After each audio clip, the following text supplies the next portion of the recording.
Hello everyone, my name is Dr. Joel Rosen. I am the Adrenal Fatigue Recovery Ninja, and today I want to talk to you about the stages of adrenal burnout. So typically we know that there's 3 stages. The first, or sometimes you hear there's 4 stages. Some saliva companies even say there's 7 stages. And what I want you to understand, this video is for those that are really deep into trying to understand what's going on. They're getting a lot of different testing, saliva testing, maybe Dutch testing, probably ACTH testing, maybe even blood and hormone testing. And you're trying to figure out what's going on here. I want to try to give you some information so you can get a little clear on these steps. So if you think about the initial step, that initial HPA increase of stimulation is ultimately going to get more cortisol. And then over time, then there's going to be a feedback loop, and eventually the HPA axis gets shut down, and then there's going to be an adrenal burnout, and there's not a lot of cortisol. I want you to think of it in terms of, why is this happening? Why would the body do this? It's under stress. It needs to deal with stress. It's protecting its own mechanism above all. Even when it's producing hormones to try to protect its own survival, it has to protect its own survival from itself. So it has these feedback loops that help preserve its own life. So if you think about it in that way, if you think about it, the body's not stupid. It's doing things that it needs to do to protect itself and to protect it from the environment, but particularly to make sure it doesn't die. So what it does is it shuts down things. So if you get a blood test back, or let's better yet get a saliva test back, think about it as it only represents 1 to 5% of the total hormone. So you can't make broad sweeping conclusions just because it's very, very high or it's very, very low, that it's very, very high or very, very low. Because that only represents 1 to 5%. Plus there's a lot of other mechanics that we don't see that's going on behind the scenes.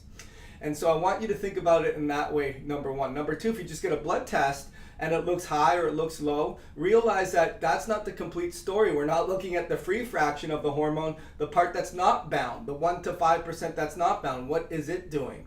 Or you're not looking at different times of the day so that you don't see any rhythms there. You'll see absolute amounts, but you won't see metabolites that have been cleared through the body like the urine test does. So it's very, very important. But let's say the urine test comes back normal, and the saliva test come back normal, and your blood test come back normal. But you're exhausted and you're burnt out and you're not making any information out of it. I want to give you 2 things to think about.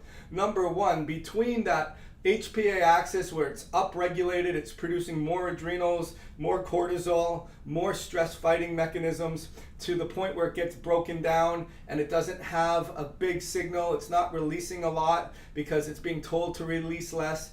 What happens is there's 2, probably even 5, 10 different things that we don't know about, but 2 things I'm going to tell you about.